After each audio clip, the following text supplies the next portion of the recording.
Ready for a deep dive? Today we're tackling a big one, modernity. But, and here's the catch, we're not just talking gadgets and gizmos. Right, it's much deeper than that. We're going to be looking at how we understand ourselves and the world. Think about it. How much do you think things have changed? A lot, I'd say. Imagine a medieval peasant versus, say, a modern entrepreneur. Ask them both, what's a good life? I bet you'd get wildly different answers. Definitely not the same. And to help us unpack all of this, we're turning to the work of philosopher Charles Taylor. He's kind of like a master detective when it comes to these big, complex ideas. Absolutely. So no matter where you're coming from, whether you're interested in how society works, or you just love to ponder the big questions, understanding Taylor's ideas can really give you a new perspective. he starts by taking us back in time to what he calls the enchanted cosmos. Picture a world where people felt the presence of spiritual forces everywhere, almost like we feel gravity. It's almost impossible for us to imagine. Like, they had rituals, things like beating the bounds, and these weren't just quaint traditions. People actually believed these rituals kept evil spirits at bay. Wow, talk about a different reality. So how do we go from that world, this enchanted cosmos, to where we are now? Well, Taylor argues it was a gradual process, like most things in history.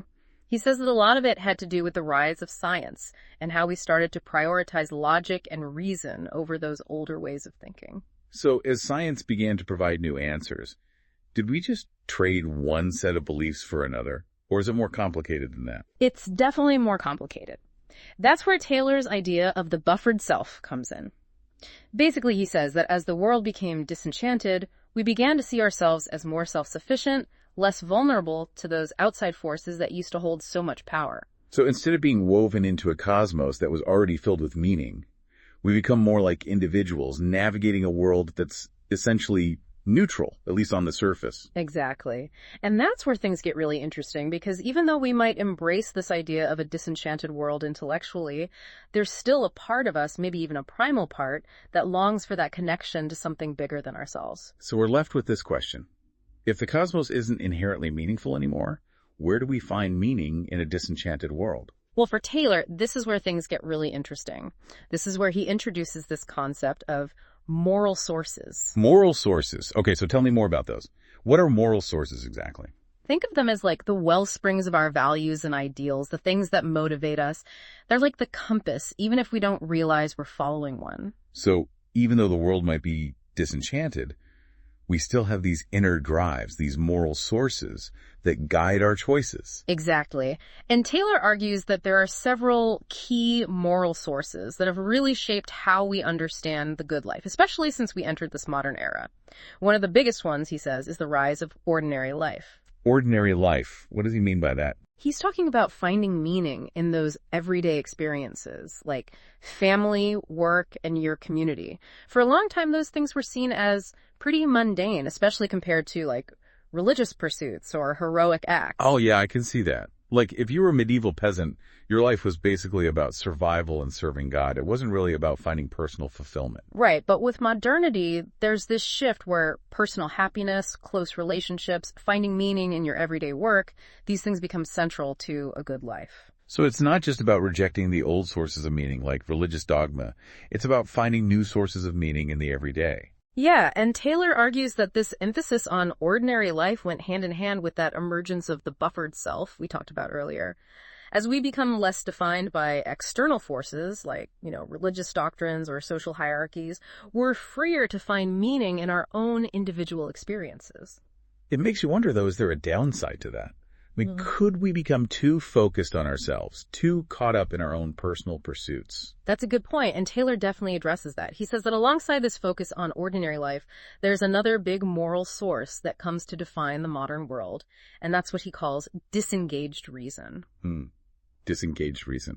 So that sounds like it's all about logic objectivity. Yeah, it's about striving for this kind of pure rationality, the kind of thinking that's free from emotions and biases. Think of, like, the Enlightenment ideal. It's like that image of the scientist in the lab, right?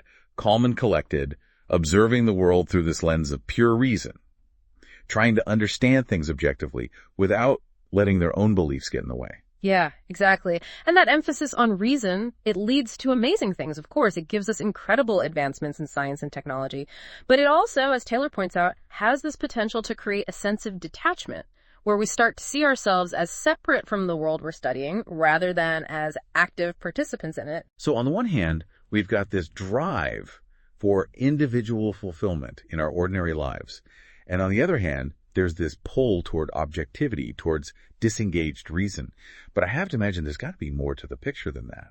There's got to be something beyond just working, coming home, and doing it all over again. And people crave something more, don't they? Something that speaks to a deeper part of them. Absolutely. And you're right on track with Taylor here. Because he realizes that even with this shift towards disenchantment, this emphasis on reason, something else sticks around, that very human need for transcendence, that yearning to connect with something bigger than ourselves.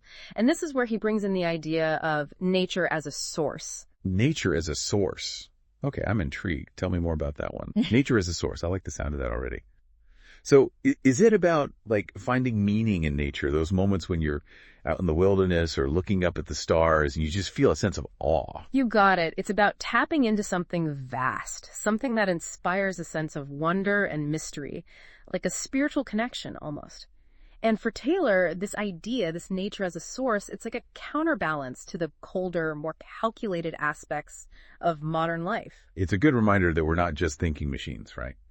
We're still capable of feeling that sense of awe. Exactly. And it makes you think about things like art and music, these incredible forms of expression that can move us in ways that we can't always explain. Absolutely. There's a power in those things that goes beyond just logic and reason. Right. They tap into something deeper. And that actually brings us to another really important idea from Taylor, the secular age. Okay, yeah. We've been dancing around that one. And I think it's easy to misunderstand what he means by that. It's not just about, like, fewer people going to church, is it? Oh, it's much bigger than that. Taylor argues that we live in a time where belief in the supernatural is no longer a given. It's not the default setting anymore. It's a choice. One option among many. He even says, in 1500, unbelief was virtually impossible. In 2000, it's a real choice for many. That is a huge shift. Almost like the whole spectrum of possible beliefs has exploded. Yeah. And we're left to navigate this incredible diversity of worldviews and spiritual ideas on our own. It really is. He calls it a nova of options, which, is exciting in a way, but also kind of daunting.